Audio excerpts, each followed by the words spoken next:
Karena saya dari Antapani, jadi saya buat nama pantun dulu ya. Jalan-jalan ke Antapani, jangan lupa beli roti. Malam ini kita hadir di sini bareng saya Imam Asrofi. Assalamualaikum warahmatullahi wabarakatuh.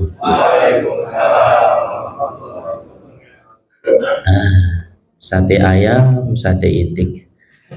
Nunggu jawab salam, mung saatik. Diulang deh ya, ibu-ibunya gak kedengeran. Assalamualaikum warahmatullahi wabarakatuh.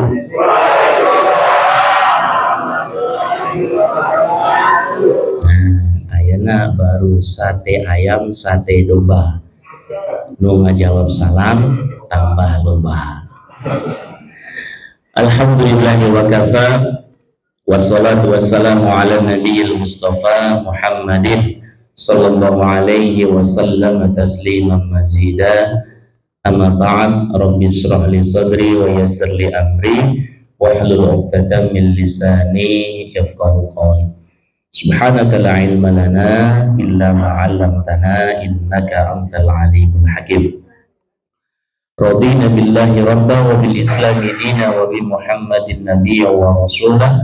Allahumma iftah lana futuhal arifin bi hikmatika wansur alaina bi rahmatika ya arhamar rahimin.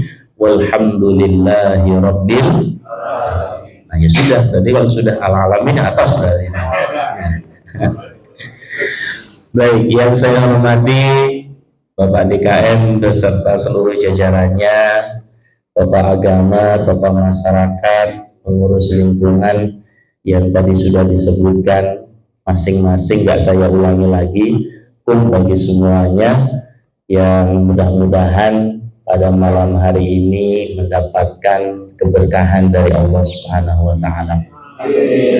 Dan tentunya yang paling utama adalah kita panjatkan rasa puji syukur kehadirat Allah Subhanahu wa Ta'ala dengan berbagai bentuk macam nikmat yang sampai hari ini Allah karuniakan kepada kita. Mudah-mudahan sekecil atau sebesar apapun nikmat itu bisa menjadikan kita hamba yang pandai bersyukur. Terkadang manusiawi Bapak Ibu, orang itu kalau dikasih sesuatu yang gak menyenangkan, yang dipikirkan itu yang gak menyenangkan. Kita kasih contoh. Bapak Ibu pernah jerawatan gak? Pernah atau pernah? Banyak ya. Coba kalau wajah Bapak Ibu jerawatan, yang dipikir wajah yang lain yang masih bersih, atau satu jerawat atau dua jerawat? Satu atau dua jerawat di pikiran kumaha carana supaya cepat hilang ya. Tiap hari ngaca, diplepetan ya. Kalau sudah hilang baru berbahagia, padahal kulit yang lain masih mulus. Itu manusiawi. Nah kadang-kadang kita pun demikian, baru dikasih batuk pilek saja sudah ngeluh. Tidur tengkurap susah, miring ke kiri mampet yang sebelah kanan atau kiri? Kiri. Miring ke sebelah kiri, yang kanan mampet sebelah kanan. Susah tidur sehingga tidak nyenyak, sudah mengeluh. Padahal masih bisa menghirup oksigen. Kalau kita lihat saudara-saudara kita, masih banyak di antara mereka pun diberikan lebih banyak lagi sakit yang lebih parah daripada kita. Maka kenapa di dalam Al-Quran itu senantiasa diingatkan oleh Allah, wa itta'adzana rabbukum la in syakartum la azidannakum wa la in kafartum inna azabi lasyadid. Ini sebenarnya zikirnya kata-kata kalau lagi hujan, Pak. La in syakartum la azidannakum wa la in kafartum inna azabi lasyadid. Itu bentuk syukurnya kodok kalau hujan tuh. Ya kodok saja bisa syukur dikasih hujan. Kita dikasih Allah banyak nikmat, banyak rezeki, harusnya lebih banyak. Bukan berarti kayak bapak ibu kayak kodok, bukan ya. Bentuk syukur kita apa? Bukan. Bentuk syukur kita adalah sholat, zikir, ala bidzikrillahi tatmainnul qulub.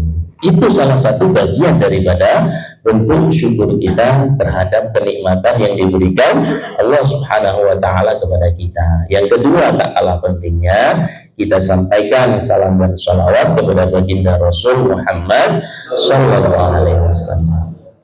Bapak Ibu yang dirahmati oleh Allah, kita mau menggunakan bahasa Sunda, nganggo bahasa Sunda, atau bahasa Jawa, atau takallam bil lughatil arabiyyah, or the language Inggrisiyah. Pilih yang mana? Orang Madura. Ada orang Madura juga? Ada orang Madura?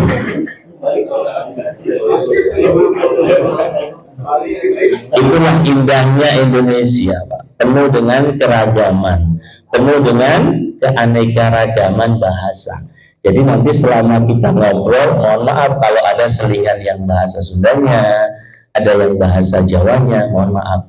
Karena saya sendiri adalah sanes jalmi, abima uwong, ya, uwong sanes jalmi. Upami Sunda kan jalmi, upami Jawa kan wong, jadi abimah wong sanes jalmi. Jadi nanti kalau ada pernyataan-pernyataan yang sedikit kejawen-jawen, mohon maaf yang sebesar-besarnya. Bapak Ibu yang dirahmati oleh Allah, kalau tadi disebutkan oleh Pak DKM di sini banyak tokoh, kayaknya saya ingin berbicara. Tokohnya banyak, ada psikologinya, ada pakar syariahnya, ada pakar fikihnya. Lah ngapain bang saya Pak? Saya mah pakarnya nggak ada. Ya. Saya pakarnya hanya ngobrol aja. Makanya nanti selama kita berdialog isinya adalah ngobrolisasi saja. Ya. Baik, Bapak Ibu yang dirahmati oleh Allah, temanya adalah mapak. Mapak itu bahasa Sunda. Kalau bahasa Indonesianya apa, Bu? Menyambut, ya, menyambut datangnya bulan suci Ramadan. Pertanyaan besar bagi kita, Bapak Ibu. Sudah berapa kali Ramadan kita jalani? Enggak ada, Pak. Ada yang barangkali sekarang ada yang umur 80 tahun? Tidak ada. Di bawah 80 tahun? Banyak. Yang 60 tahun? Yang 63 tahun lebih 11 bulan? Yang 62 tahun 11 bulan maksudnya ada? Ya, kalau ada siap-siap 1 bulan lagi berarti. Kalau mengikuti sunnah lagi sunnah Rasul, ya, meninggalnya wafatnya umur 63 tahun.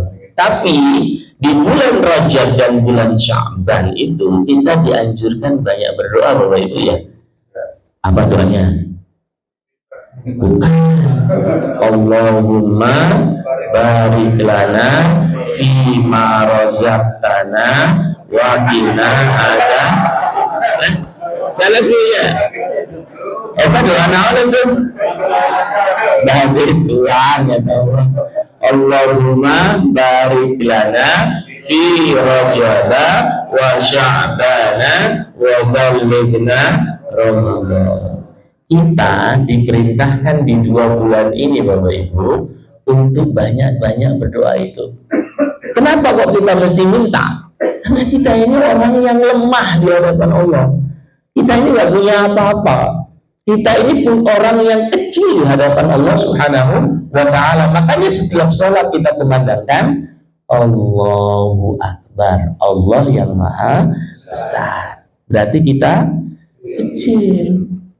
Nah, karena kita merasa lemah, kita merasa kecil, oleh sebab itu kita bermunajat, mohon doa, dan disebutkan dalam sebuah hadis, ad-du'a mukhul ibadah.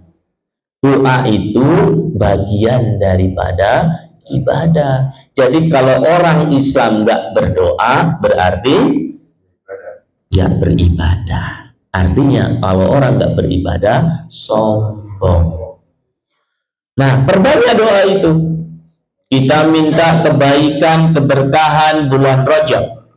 Kita juga minta keberkahan dan kebaikan bulan Sya'ban. Kemarin sudah ada yang memperingati malam nisfu Sya'ban, jatuh pada malam Jumat. Walaupun ikhtilaf, banyak perbedaan. Ada sebagian orang yang tidak beramal dengan amalan nisfu Sya'ban. Tak usah diperdebatkan. Ya, memang dalil secara eksplisit mah nggak ada, Bapak Ibu. Kamu beribadah ini saja, itu saja, enggak. Tapi intinya malam nisfu Sya'ban adalah momentum mendekatkan diri kita kepada Allah Subhanahu wa Ta'ala. Caranya apa? Caranya tentunya adalah ibadah. Ibadah itu apa? Sesuai aturan yang dicontohkan oleh baginda Rasul yang tidak bertentangan dengan ajaran Islam. Perbanyak tilawatil Quran, perbanyak qiyamul lail, perbanyak sedekahnya, infaknya dan sebagainya. Itu bagian daripada memuliakan malam nisfu Sya'ban. Kalaupun terjadi perbedaan, ada yang mengamalkan baca Yasin sampai 3 kali dengan hal-hal yang diniatkan tertentu, nggak masalah. Karena wasilah yang diperbolehkan salah satunya adalah membaca Al-Quran. Jadi perbedaan nggak usah dipermasalahkan. Intinya adalah kita minta kebaikan yang ada di bulan Rajab dan bulan Sya'ban. Nah, yang core-nya dari doa ini adalah kita ingin disampaikan dengan bulan suci Ramadan. Apa yang disampaikan? Usia kita, umur kita. Karena umur tidak ada yang tahu.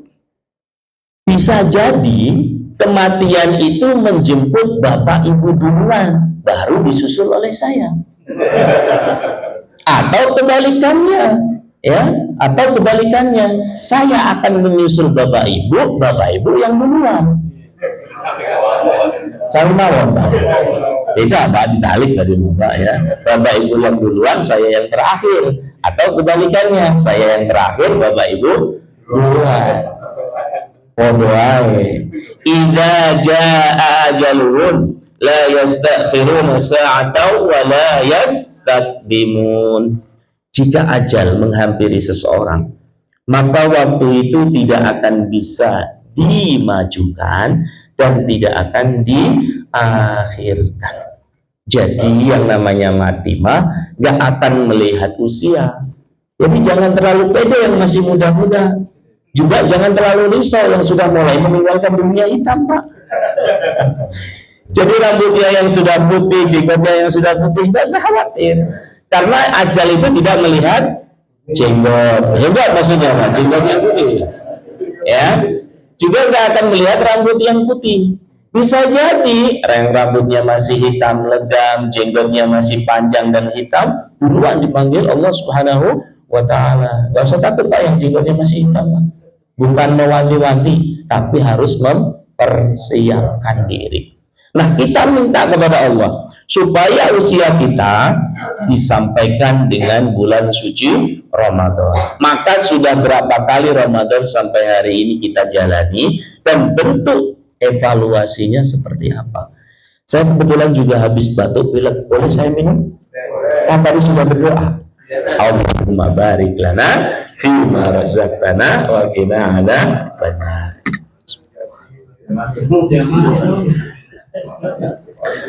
Ibu-ibu jamaahnya protes, mana minumannya? Bapak-bapak yang tanya. Sebentar lagi itu masih dipersiapkan katanya. Sampai di mana, Pak?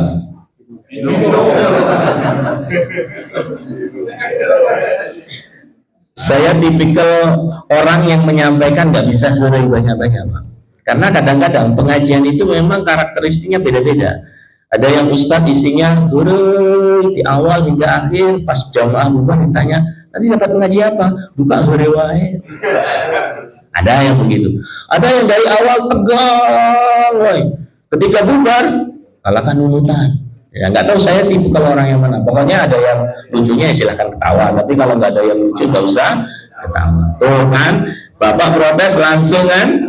Nah, ini indikasi, Pak. Contoh seperti ini nanti di surga tuh. Di surga itu apa yang diharapkan dalam hati langsung dikabulkan oleh Allah Subhanahu wa taala. Bapak tadi baru ngomong airnya. Nah, airnya udah langsung keluar. Temannya ada nggak? Belum. Baik. Tadi terakhir sampai minum, ya. Sudah berapa Ramadan yang telah kita lalui dan bentuk evaluasinya seperti apa? Apakah puasa yang kita jalani sampai hari ini bisa melahirkan yang diinginkan oleh Allah, la'allakum tattaqun? Pak, ciri orang yang bertakwa apa? Ada door prize-nya nggak, Pak? Siapa yang ikhlas HP-nya dijadiin door prize? Ustaz dulu, jangan, ini alat komunikasi satu-satunya. Tujuan orang diperintahkan oleh Allah berpuasa, endingnya adalah la'allakum tattaqun. Ciri orang yang bertakwa itu disebutkan dalam Al-Imran, ya, alladzina yunfikuna fis sarra'i wad dharra wal kadhiminal ghaidh wal 'afina 'anil nas. Setidaknya itu orang yang bertakwa itu adalah orang yang benar berinfak, bersedekah, ya, dalam keadaan lapang ataupun dalam keadaan susah, sulit. Itu cirinya. Maka bentuk evaluasinya harus dilakukan. Kemarin puasa Ramadan kemarin, apakah sudah melahirkan setiap pribadi kita orang yang gemar sedekah, orang yang gemar berinfak, baik dalam keadaan lapang ataupun susah. Itu ciri yang pertama. Ya. Yang kedua, wal kadhiminal ghaidh, orang yang mampu menahan amarahnya ketika dia akan marah. Marah itu pekerjaan yang mudah atau sulit, Pak? Marah itu pekerjaan yang mudah atau sulit? Marahnya mah gampang, Pak. Di rumah anak bikin onar, anak bikin susah diatur, kita marah atau biasa-biasa saja? Besar kemungkinan akan marah. Dan kadang-kadang ujian paling besar marah itu kalau di jalan, Pak. Betul nggak? Mohon maaf, bagi yang punya kendaraan bagus, kualitasnya oke, kadang-kadang disalip sama mobil kendaraan yang kualitasnya di bawah punya kita, muncul tuh rasa panas di hati. Aisyah, motor ecek-ecek pun nyali kurang, ya. Akhirnya apa? Panas tuh, kejar-kejaran. Padahal kalau itu terjadi kejar-kejaran, muncilaka saha? Kurang mungkin. Kita sendiri yang susah. Gara-gara apa? Tidak bisa mengendalikan amarah. Makanya disebutkan dalam sebuah hadis itu, bukan orang yang gagah itu badannya besar, kekar dan sebagainya, tapi yang disebutkan oleh Rasulullah SAW, orang yang kuat itu adalah orang yang mampu menahan amarahnya. Ujian terbesar hawa nafsu itu kadang-kadang di jalan, Pak, ya, di lampu merah, padahal sama-sama berhenti, gara-gara Pak pelong-pelong jadi masalah loh. Tengok, ya, naon sia Pak pelong-pelong kain, nggak langsung kayak pret-pretan. Padahal baru lihat, padahal orang sama-sama punya mata. Barangkali kalau dua-duanya picek nggak jadi masalah itu, ya. Cuman gara-gara Pak pelong-pelong, nanti ada yang duduk santai, ada yang lewat sembari melanggan, naon sia pelong-pelong, muncul masalah gara-gara mata. Nafsu ini yang harus kita kendalikan. Puasa telah melakukan itu, mengajarkan kita menjadi orang yang sabar atau tidak. Dan yang ketiga adalah wal 'afina 'anil nas, mudah memaafkan orang lain. Makanya biasanya Idul Fitri itu ada momentum silaturahim, ada momentum berkunjung. Kalau di kantor-kantor, di perusahaan ada istilah halal bil halal. Tapi zaman Kanjeng Nabi ada apa? Kayak apa Kanjeng Nabi halal bil halal? Ay halal bil halal berarti naon? Bid'ah saja. Bid'ah apa ya? Ay bid'ah dolalah ada. Tergantung atau semuanya, setiap bid'ah dolalah mah karunya atuh. Aya dolalah. Aya dolalah.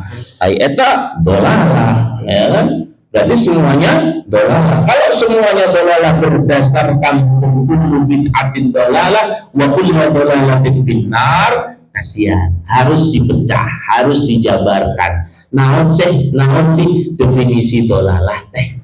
Ya, nanti biar Pak Ustadz yang mengkaji supaya apa? Orang tidak salah tafsir, tidak salah menafsirkan, memaknai yang disebut dengan bid'ah dolalah. Nah, oleh sebab itu, kalau puasa yang kemarin betul-betul sudah melahirkan bagi kita orang yang bertakwa, berarti puasanya sukses. Tapi kalau itu masih perlu adanya peningkatan, makanya kita ingin dihadirkan kembali bulan suci Ramadan agar ciri orang yang bertakwa tadi disebutkan itu semakin tahun semakin baik. Nah, mapak Ramadan yang harus kita persiapkan hari ini apa saja agar lebih bermutu, agar lebih baik daripada tahun yang kemarin. Setidaknya Bapak Ibu ada 3 hal yang harus kita persiapkan. Pertama apa? Al-isti'dad al-ilmu, yakni pentingnya kita memiliki ilmu. Makanya kalau tadi program-program Pak DKM disampaikan di masjid ini luar biasa tuh. Itu dalam rangka apa? Dalam rangka orang mendapatkan ilmu. Ada istilah ngopi, apalagi Pak DKM tadi? Mas, pokoknya aneh-aneh programnya. Tapi intinya adalah untuk mencari ilmu. Dan ini selaras apa yang disebutkan oleh Kanjeng Nabi Muhammad SAW. Talabul ilmi faridatun ala kulli muslim. Faridatun artinya apa Bapak Ibu? Wajib. Kalau wajib itu mesti dijalankan. Kalau tidak dijalankan dosa.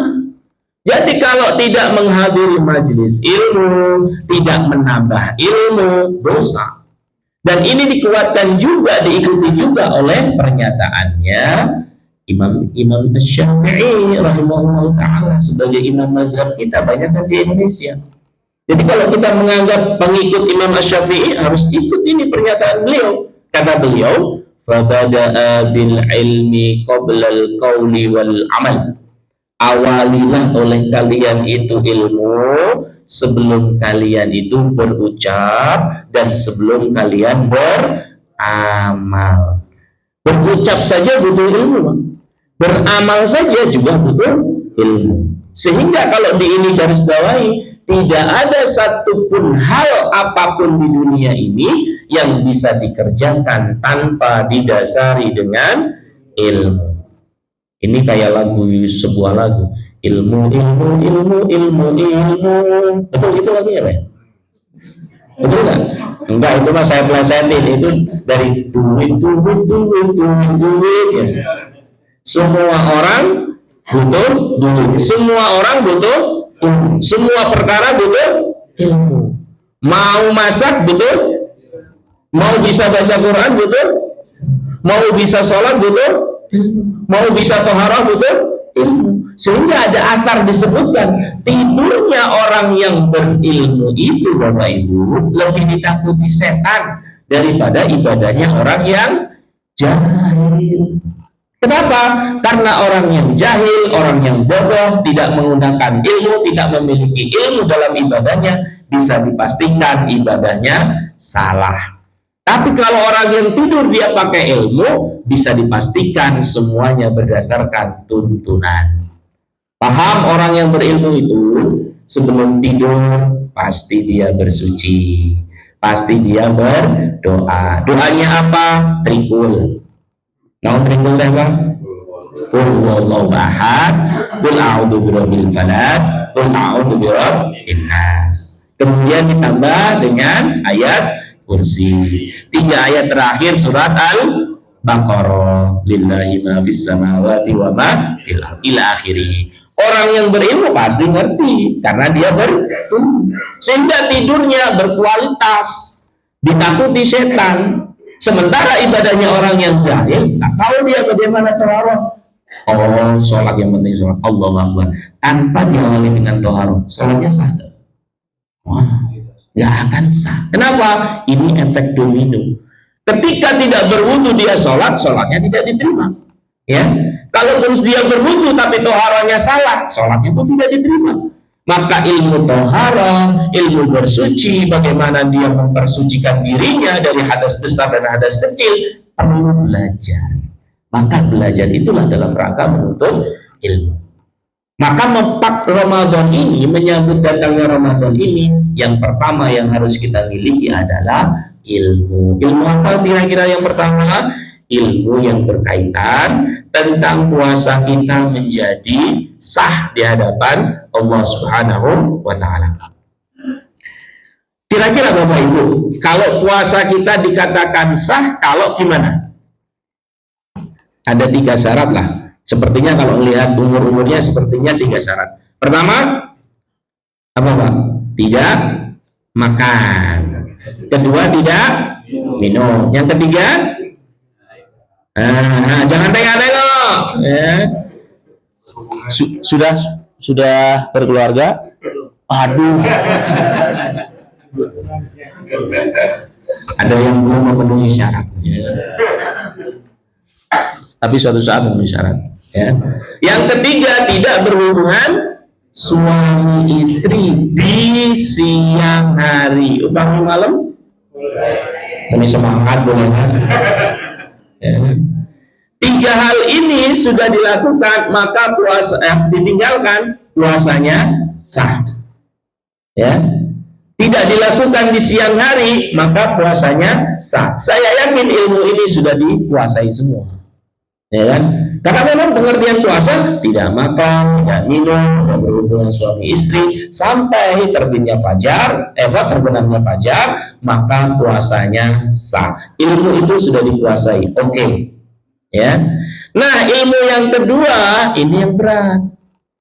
Makanya yang pertama banyak orang menyebutkan itu puasa yang seperti itu adalah puasanya orang awam, nggak makan, nggak minum, nggak berhubungan suami istri, beres urusan. Ya, itu puasanya orang yang awam.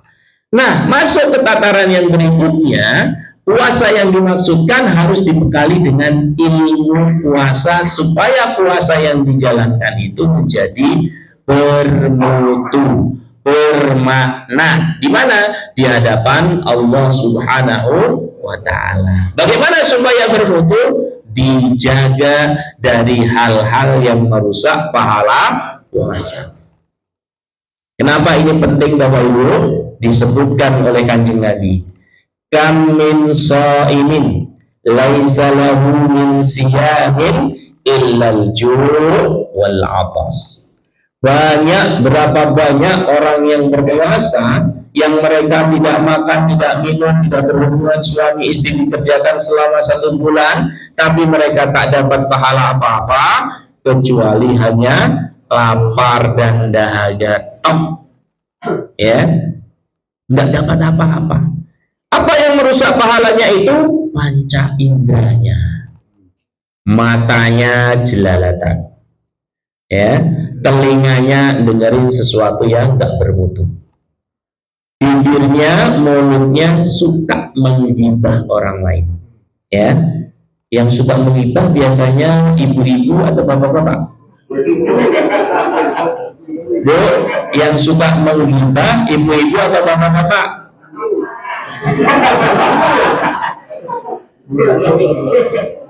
Jawabannya nggak serentak itu membuktikan bahwa iya adalah ibu. Ya. Ini kita mengingatkan untuk kita semuanya, ya. Wabil khusus juga tidak menutup kemungkinan bapak-bapak. Jangan sampai pagi-pagi setelah sahur, lalu kemudian ke warung beli sesuatu yang untuk dipersiapkan nanti sore, lalu kemudian di warungnya sembari nanti. Tanya si ibu eta malam sadar saja dana menikit tuh. Eta si ibu etanya mau kenapa nih alus beli tangan pakai. Eta mulai dibuka tuh pembicaraan kitanya. Ditambahan, ditimpali oleh yang lain. Si ibu eta asal dia dari tara perang pakai emas. Ayo sholat tarawih nah dipakainya. tinggal ngomong asal dibuka-buka kita ada. Pulang dari warung pahalanya puasa sudah berkurang. Baru jam 8 jam 9 sudah berkurang berapa persen?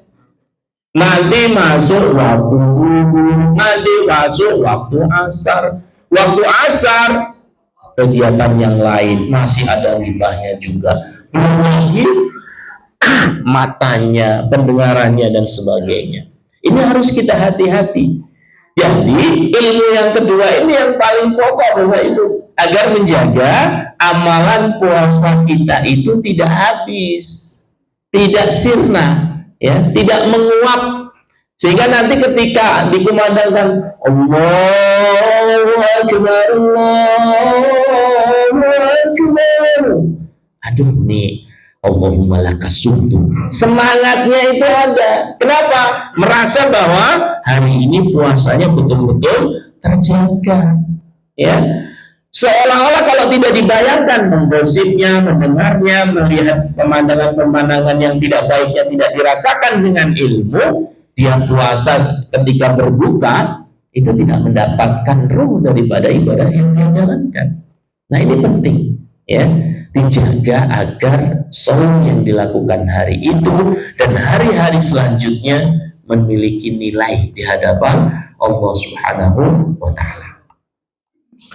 Dan yang ketiga, ilmu yang tak kalah pentingnya terkait dengan ilmu zakat. Saya kira tadi disampaikan oleh Pak DKM, ada pakar apa tadi Pak? Ekonomi syariah. Bapak Ibu, saya yakin tokoh-tokoh yang tadi disebutkan punya peran masing-masing, sehingga dalam Al-Quran disebutkan fas'alu ahlan dzikri in kuntum la ta'lamun. Bertanyalah kepada ahlinya jika kalian tidak tahu. Orang-orang yang tadi disebutkan sesuai dengan kepakarannya. Bagaimana cara berdisiplin? Tanya tadi yang aparat, ya, yang tentara, yang mau berkonsultasi tentang masalah-masalah zakat. Saya kira yang syariah ada hal-hal atau pembahasan tertentu terkait dengan zakat. Zakat yang harus kita keluarkan itu tidak hanya zakat fitrah, Pak.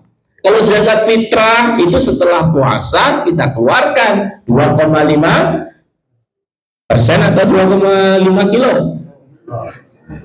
2 kilo setengah ya Pak ya? 2 kilo setengah. Kalau harta yang kita miliki kita keluarkan 2,5%-nya. Bapak Ibu konsultasikan, diskusikan. Saya punya investasi sekian.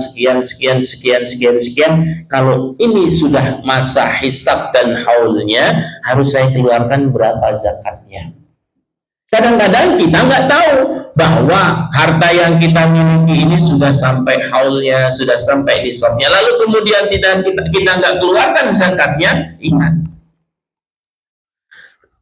harta yang kita miliki Bapak Ibu, ada hak orang lain yang harus kita tunaikan. Kalau kita tidak tunaikan, Allah akan mengambil dengan cara yang lain. Allah pasti akan mengingatkan kita dengan cara yang lain, ya, dengan hak prerogatif Allah. Kalau harta yang tidak pernah dizakati, harta yang tidak pernah dikeluarkan untuk dibersihkan, dengan cara apa kira-kira? Contoh ya, walaupun tidak semerta-merta ini contoh berlaku untuk setiap orang. Kalau orang sudah pelit, nggak pernah ngeluarin zakat, nanti Allah tegur, bisa jadi hilang begitu saja. Ada orang yang datang ke rumah, tiba-tiba keluarga rumah itu terhipnotis semuanya, hartanya habis, berliannya habis, ya. Atau dengan bentuk bencana yang lain, tiba-tiba kebakaran, atau dalam bentuk musibah yang lain, kebanjiran dan sebagainya. Kita nggak tahu. Maka jangan sampai Allah mengingatkan dengan cara-cara yang tadi disebutkan. Kita harus punya kesadaran, kejujuran, itu semuanya adalah nikmat titipan, yang setiap titipan akan dimintai apa Bapak Ibu? Pertanggungjawabannya di sisi Allah Subhanahu wa Ta'ala. Semakin banyak harta yang kita miliki, nanti hisabnya akan semakin panjang, semakin lama. Tapi bukan berarti begini juga, mungkin itu mah boga materi banyak, bukan. Ada pernah kita sampaikan, ada orang masuk surga karena hartanya, ada orang yang masuk neraka juga karena hartanya. Jadi bagaimana cara kita memanfaatkan apa yang telah dititipkan oleh Allah sesuai dengan perintahnya, sesuai dengan apa yang telah dianjurkan oleh Rasulullah agar Allah ridho. Kalau Allah ridho berarti akan dimasukkan ke dalam surganya Allah Subhanahu wa taala. Gara-gara apa? Harta. Juga ada orang yang dimasukkan ke dalam surga dan neraka itu pun karena ilmunya. Jangan pede kalau sudah jadi orang pintar, jangan. Kalau itu bisa mencelakakan dia, masuk ke dalam neraka. Atau justru bisa juga menyelamatkan dia masuk ke dalam surga. Bagaimana supaya masuk ke dalam surga? Manfaatkan ilmu, turunkanlah ilmu, dan kalau kamu sudah beramal, jangan kau ungkit-ungkit amalanmu itu. Dan yang ketiga adalah orang yang punya jabatan. Orang punya jabatan itu bisa juga masuk neraka, juga bisa masuk ke dalam surga. Maka intinya manfaatkan seluruh amanah yang dititipkan oleh Allah Subhanahu wa taala kepada kita, termasuk di dalam masalah harta. Pahami, pelajari, konsultasikan masalah-masalah tentang zakat. Mudah-mudahan dengan zakat itu menjadi keberkahan di dalam keluarga kita. Ya, lah harta itu nggak perlu banyak, Pak. Yang penting kan pas. Betul ya, Pak ya? Pas mau beli rumah, pas uangnya ada, kan begitu ya, Pak? Pas anaknya mau bayar kuliah, pas uangnya juga ada. Pas bapak mau menikah lagi, pas istrinya ridho, gitu maksudnya. Bapak Ibu yang dirahmati oleh Allah Subhanahu wa taala. Nah, setidaknya ilmu itu 3 tadi yang Bapak Ibu harus belajar terkait dengan bulan Ramadan. Yang kedua, yang harus kita persiapkan dalam rangka menyambut datangnya bulan suci Ramadan itu adalah al-isti'dad al-barnamij. Pak, kita sampai jam berapa?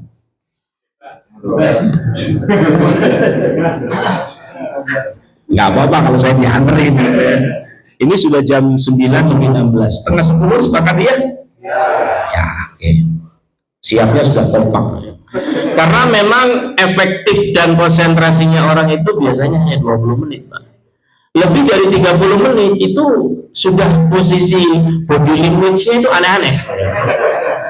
Yang tadi tahiyat awal pindah sila, dari sila pindah duduk di antara 2 sujud, yang tadinya belum sandar sudah mulai sandar-sandar. Kalau yang di belakang sandar dari ya.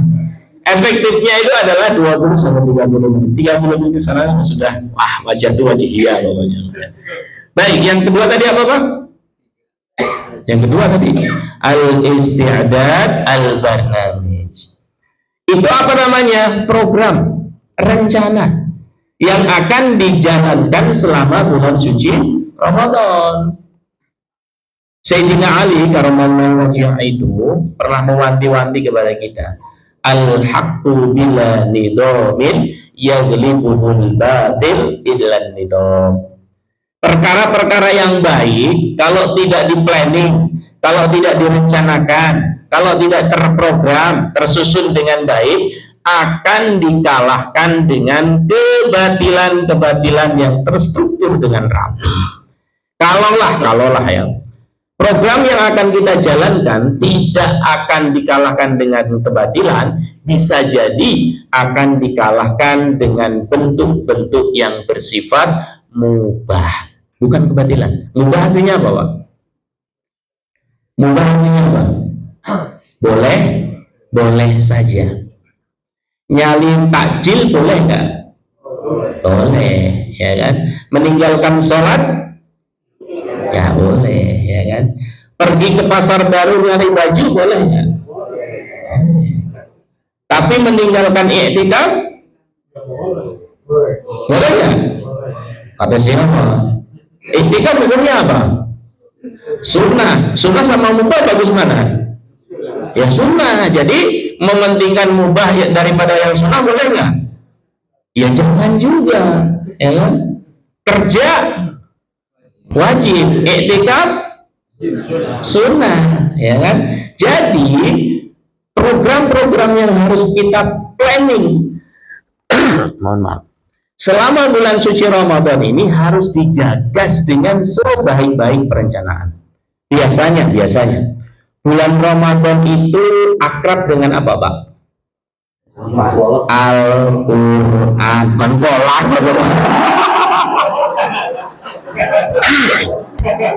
Ya. Kalau masalah makanan iya. Bulan Ramadan akrab dengan kolak. Bala-bala gitu, itu maksudnya di sini adalah program. Bulan Ramadan akrab programnya dengan tilawatil Quran. Maka setidaknya bulan Ramadan ini program yang paling kita gagas adalah pendekatan diri dengan Al-Quran. Ada orang yang berdalil gini, Pak. Kenal nanti baca Quran berulang kali, bolak-balik khatam dan sebagainya. Kalau nggak tahu isinya, asal sia-sia. Sepakat nggak dengan ucapan begitu? Enggak. Kenapa? Al-Quran itu beda, Pak. Al-Quran itu beda. Dia wahyu, ya. Wahyu yang diturunkan oleh Allah Subhanahu wa taala sebagai petunjuk, ya. Kalau tidak percaya kita akan buktikan. Orang semakin sering baca ayat Al-Quran, maka setidaknya ayat yang dia baca itu talam. Betul nggak? Al-yawma nakhtimu ala afwahihim. Kemana kita lah? Fadashhadu bima kanu. Surah mana? Yasin. Kenapa bisa? Karena sering dibaca. Idza waqa'atil waqi'ah.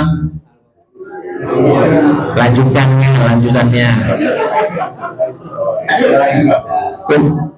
Ada itu. Hadrun.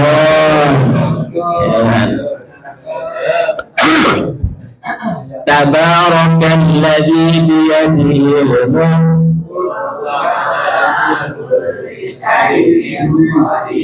Karena sering dibaca. Amma yatasaalun. Tuh kan. Kenapa? Karena sering dibaca. Ya kan? Jadi kalau ayat-ayat yang sering dibaca pasti hafal. Qad sami'allahu qawlan ladzina tujadiluka fi.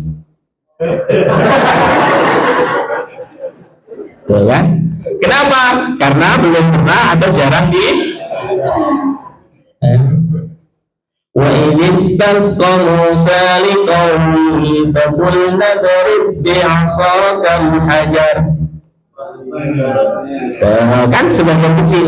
Kalau tadi Al-Waqi'ah banyak, Tabarok banyak, ya. Tapi kalau surat ini Pak, saya yakin Ar-Rahman banyak lagi, Pak. Ya. Itulah Al-Quran. Jadi setidaknya kalau sering dibaca ketahuan. Dan kalau ada orang baca salah, dia bisa benerin. Ya. Ihdinas siratal mustaqim. Saya baca dengan bahasa seperti di Indonesia, ya, menggunakan istilahnya kan? Riwayat Hafiz. Kita di Indonesia kan banyak menggunakan riwayat Hafiz. Ihdinas siratal mustaqim. Pasti dia akan, kalau ada orang yang baca ihdinas siratal mustaqim, bisa benerin kalau dia belajarnya tentang riwayat Al-Hafiz. Tapi kalau ada orang yang pernah belajar tentang riwayat yang lain, ihdinas siratal mustaqim, oh itu dia bacanya pakai riwayat yang itu. Nanti kalau ada imam misalkan wadduhi wallaili idza saji ma wadda'aka wa ma qali, jangan bilang oh itu imamnya dari Betawi ya. Itu menggunakan riwayat qalun. Jadi semuanya digunakan wadduhi wallaili idza saji ma wadda'aka wa ma qali. Ya. Nah kalau di Indonesia nggak lazim, ya, karena di Indonesia banyak menggunakan riwayat Hafiz. Ya, alhamdulillahi rabbil alamin arrahmanir rahim maliki. Ada yang dibaca pendek, ada yang dibaca panjang, tergantung riwayat yang digunakan.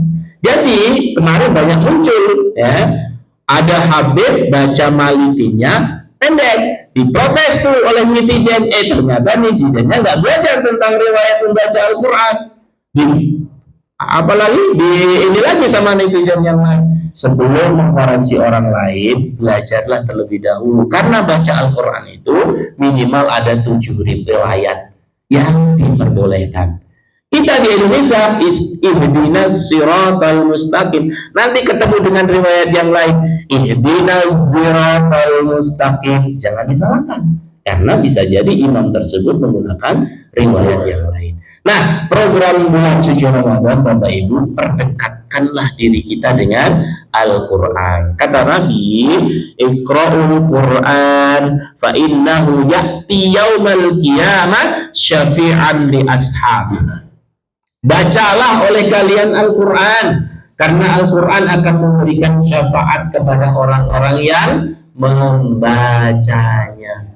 Jadi kalau sekarang usianya mohon maaf sudah 50, 60, belum bisa baca Al-Quran, gak usah malu.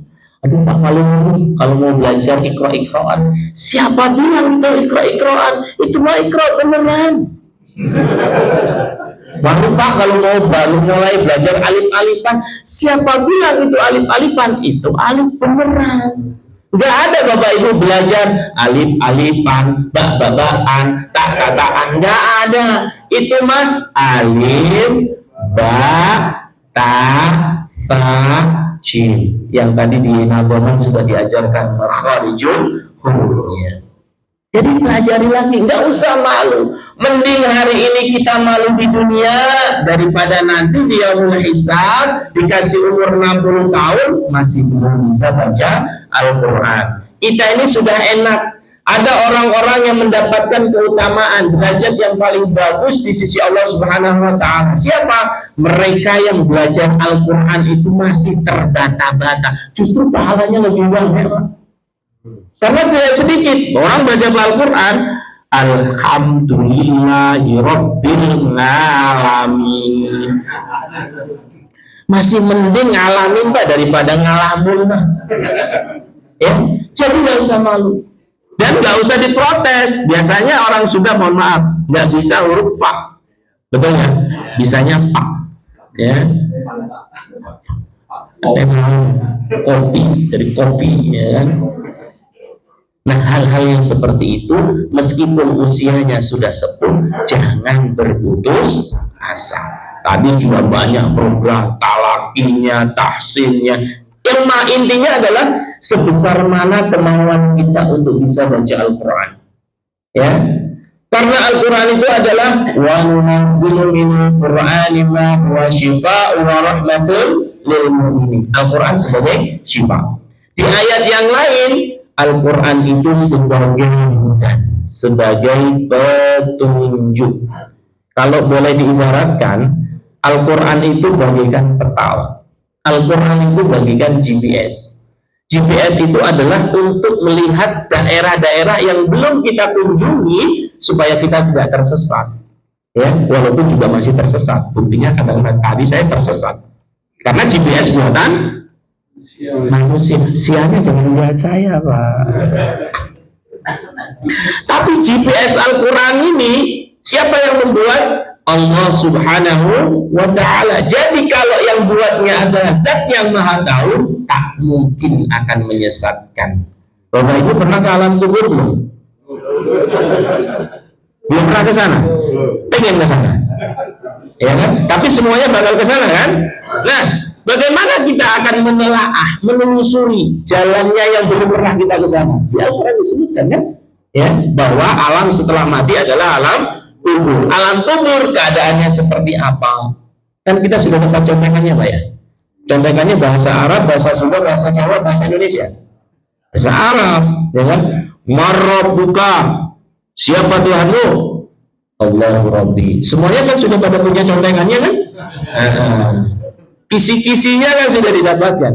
Tapi apakah kisi-kisi itu akan bisa kita pakai? Belum tentu, Bapak Ibu. Tergantung pengawasnya. Siapa pengawasnya? Mungkar dan nakir. Mungkar dan nakir datang kepada kita dalam bentuk sesuai dengan amalan kita. Saya yakin Bapak Ibu dulu pernah sekolah. Ya, sekolah kadang-kadang bekalnya apa, Pak? Contekan, Pak, kalau mau ujian. Ya, buat contekannya di kertas kecil supaya kalau ada soal bisa ngejawab. Datang ke sekolah, pengawasnya galak. Bisa nyontek? Ya bisa. Boro-boro aku siksa dikit. Tak non. Nah, terjadi. Padahal ayat contekannya, ayat jawabannya. Kita pun sama. Nanti di alam barzah itu kita sudah punya kisi-kisi pertanyaan. Marabuka, manabiyuka, mangkitabuka, mangkibatuka dan sebagainya. Kita sudah bisa jawab di dunia. Nanti di yaumul di barzah ditanya, belum tentu semudah itu menjawabnya, karena malaikat datang sesuai dengan amalan kita. Nah, mudah-mudahan Al-Quran yang kita baca itu bisa menjadi syafaat, karena yang menjawab itu pada hakikatnya bukan kita.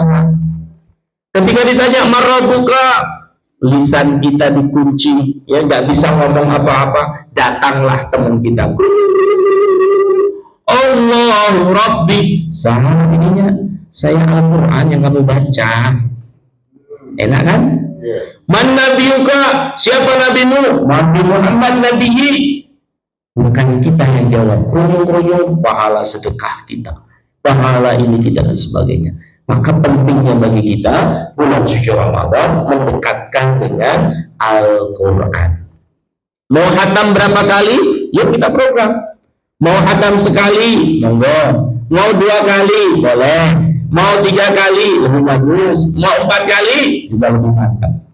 Ya, tapi jangan berorientasi juga pada khatamnya saja. Kalau lebih utama lagi, kaji tentang maknanya, akan lebih bagus. Tapi kalaupun tidak sampai kepada maknanya, apakah ada faedahnya orang yang membaca Al-Quran saja? Ada. Ini ada kisah yang saya kira menjadi inspirasi buat kita. Ada seorang kakek ditanya sama cucunya, karena kakeknya ini bolak-balik khatam Al-Quran. Ditanya oleh cucunya, kakek itu ya, kalau saya perhatikan bolak-balik khatam Quran, bolak-balik khatam Quran.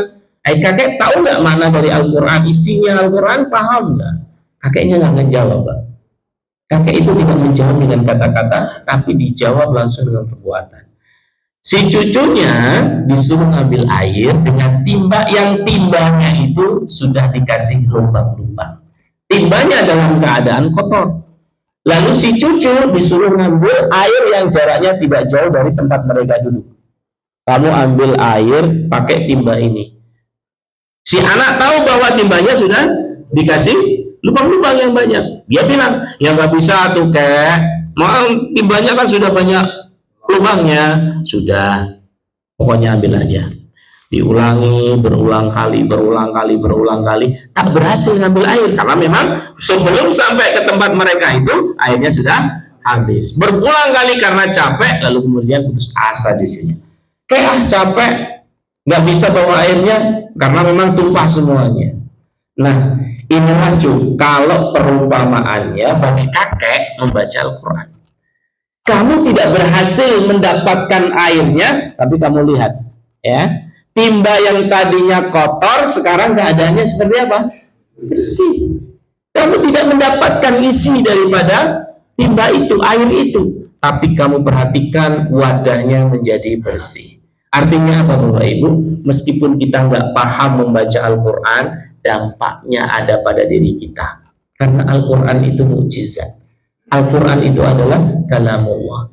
Sesuatu yang nggak berharga ketika sudah dituliskan lafaz Al-Quran menjadi sesuatu yang mulia. Sebuah tisu kalau tidak ada tulisan lafaz Al-Qurannya, dia boleh disimpan di mana saja, di kamar mandi kah, di bawah kah, terinjak-injak kah dan sebagainya. Tapi begitu dituliskan Bismillahirrahmanirrahim saja, maka tisu itu menjadi sebuah benda yang mulia, tak boleh diinjak, tak boleh dibawa ke kamar mandi, tak boleh digunakan sesuatu yang jelek. Padahal awalnya tisu, tapi ketika sudah dituliskan lafaz Al-Quran menjadi sebuah kemuliaan. Oleh sebab itu bulan suci Ramadan dengan Al-Quran yang kita baca meresap ke dalam hati kita, mudah-mudahan menjadi fadilah, menjadi wasilah kita hatinya senang terjaga. Karena yang dipanggil oleh Allah dalam Al-Quran itu ya ayyatuhan nafsul mutmainnah. Salah satunya adalah hati yang senang terjaga. Terakhir, yang ketiga, lebih 4 menit tuh apa DKM? Keserius bonusnya. Yang terakhir adalah fikul aulawiyat. Kita harus belajar fikih skala prioritas. Menjalin ukhuwah Islamiyah itu penting atau penting? Penting, ya, dibandingkan dengan perkara-perkara yang bersifat ikhtilaf, perkara-perkara yang bersifat furu, cabang. Di sini tarawihnya berapa, Pak? 11. Suratnya panjang atau pendek? Yang paling sering dipakai surat apa, Pak? Sama, Alhamdulillah. Nah, di mana-mana masjid seleranya begitu, ya. 11 rakaat tapi At-Takasur sampai Anas, ya. Nanti yang 23 rakaat belum surat At-Takasur sama, ya, rakaat yang keduanya Qul ahad. Enggak masalah. Ya memang kemampuan kita begitu, ya kan? Tapi kalau di Masjidil Haram semalam 1 juz, ya kan? 1 juz. Pokoknya bengkol, ya kan? Nah, memang Bapak Ibu, imam yang bijak itu kalau baca jangan panjang-panjang. Nanti kalau sholat qiyamul lail sendirian mana? Kadang-kadang imam tuh so egois. Sholat berjamaah sama suratnya panjang-panjang, lagunya pas sholat munfarid sorangan, para rendek, kadang-kadang gitu. Ya nggak salah juga, cuman kita harus bijak. Apalagi jamaahnya banyak yang sepuh. Juga jangan kebut-kebutan. Sudah 11 rakaat, ugal-ugalan lagi, ya. Saya kira masjid ini enggak, ya kan? Enggak beda jauh maksudnya. Ya. Karena intinya sholat adalah tumakninah, adanya tumakninah. Yang disebut dengan tarawih itu adalah sholat yang dilakukan dengan santai. Nah, ketika kalian melihat perbedaan, tidak usah dijadikan sebagai sesuatu yang menjadi perpecah belahan. Ini masjid yang 11 pun variasinya beda-beda loh, Pak. Ada yang 4-4-3, ada yang 2-2-2-2-3, ada yang 2-2-2-2-2-1. Itu sudah variasinya beda. Jadi yang paling kita utamakan apa? Ukhuwah Islamiyah. Nanti di tanggal 15 ke atas pada saat sholat witir itu ada yang pakai kunut. Di sini pakai nggak, Pak? Ada yang pakai, ada yang enggak. Tapi rata-rata pakai. Sholat subuh kemana? Ada yang pakai kunut, ada yang nggak pakai. Ada. Variasi nggak masalah. Itulah pentingnya kita belajar tentang fikul aulawiyat, fikih skala prioritas. Kenapa kita harus belajar fikih skala prioritas? Ikhtilaf itu yang diperbolehkan dua atau dua, ya, yang diperbolehkan ditoleransi 2. Ada yang disebut dengan ikhtilaf tanawu, ada yang disebut dengan ikhtilaf abham. Nah, yang tiga sebenarnya bukan ikhtilaf, tapi orang menyebutkan masih ikhtilaf tabah namanya. Ikhtilaf tanawu itu apa? Ikhtilaf tanawu adalah perbedaan yang terjadi di kalangan umat berdasarkan 2 dalil hadis yang berbeda. Kita kasih contoh. Ada orang yang takbiratul ihramnya sejajar dengan bahu. Ada yang orang takbiratul ihramnya sejajar dengan daun telinga. Dua-duanya sahih, Pak. Ini berarti 2 dalil yang sahih berbicara tentang konteks takbiratul ihram. Yang enggak ada yang di atas kepala, Pak. Jadi jangan mengada-ada dan berimprovisasi, karena dalil yang sahihnya adalah 1 sejajar bahu, 1 lagi sejajar dengan daun telinga. Nanti kalau ada jamaah yang nah itu berarti ngajian ngawur, ya kan? Ngajian ugawa sorangan, ya kan? Itu yang disebut dengan ikhtilaf tanawu. Yang kedua, ada yang disebut dengan ikhtilaf afham. 1 hadis redaksinya hampir sama, tapi dipahami oleh ahli hadis yang berbeda. Contohnya apa? Kalimat yuharrikuha. Yuharrikuha yang berkaitan dengan masalah tahiyat, tasyahud. Dalilnya sama, konteks hadisnya sama, redaksinya sama, yakni kalimat yuharrikuha. Dipahami oleh beberapa ahli hadis, yuharrikunya ada yang pada saat awal. Ada yang yuharrikuhanya pada saat asyhadu an la ilaha illallah. Ada yang dipahami yuharrikuhanya dari awal hingga akhir. Jadi kalau ada orang yang tahiyatul mubarakatus enggak digerak-gerakkan, berarti yang pertama. Ada yang asyhadu an la ilaha illallah, berarti hadis yang kedua dipahami dengan hadis yang kedua. Ada yang at-tahiyatul mubarakatus shalawatut thayyibat, itu masuk ke dalam ikhtilaf afham namanya. Ya. Kenapa afham? Karena satu konteks hadis dipahami oleh beberapa ahli hadis dan itu ditolerir, Pak. Ya, jadi nanti kalau misalkan masjid ini ada yang tahiyatul barakatus salam, oh berarti mengikuti yang tadi pemahaman. Ada yang asyhadu an la ilaha illallah, mengikuti. Dua-duanya itu boleh. Yang nggak boleh mah tahiyatul barakatus. Ini mau digerak-gerakan atau enggak? Tetap enggak boleh. Pak, gimana kalau orang nggak punya jempol, nggak punya telunjuk? Tetap dirasa aja bahwa dia punya telunjuk, punya tangan. Jangan diganti. Kan saya nggak punya telunjuk, ganti ku jari gio. Kamu jari gio, bahaya, ya kan? Nah, jadi jangan mengada-ada.